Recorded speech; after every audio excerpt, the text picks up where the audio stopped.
this is one of these books that had been in the works for years, and I almost didn't want to write it because I knew that everyone was going to have a very strong opinion about how we're supposed to do the feast, how we're supposed to keep Sabbath.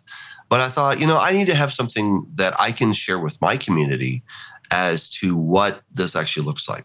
But of course, as I got into, the actual nitty gritty of writing the book, I really had to think about, okay, what is the most important thing? I mean, I want to talk about Sabbath, I want to talk about the feast, but what's the glue that's going to hold all this together? And through my roughly 10 years of being a Messianic pastor, I have seen how often we've devolved into debates, calendar wars, what you can and cannot do on Sabbath. And I thought, I think Jesus had the same problem when he was walking this earth, is that the Pharisees had very specific ideas of what you could and could not do. And Jesus often challenged those ideas.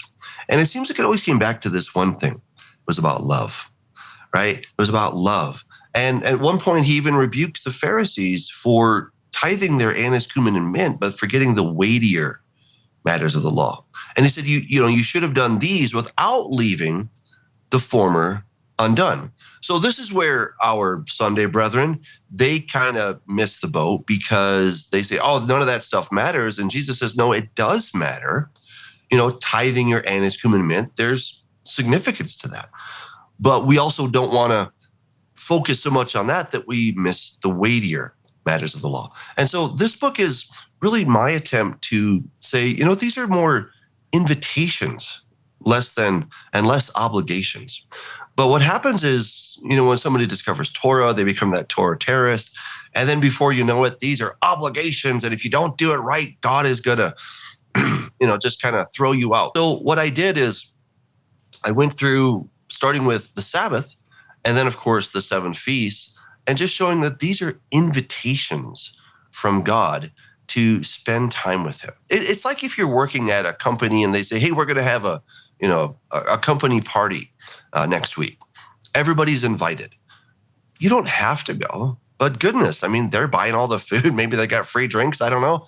And you get to go. This is a perk for working at this company. Why would you not go? It's such a opportunity to spend time with your colleagues, et cetera. And that's kind of what God has given us, an opportunity to spend time with him, to fellowship. And, there's like zillions of studies that show how important it is to take a day off,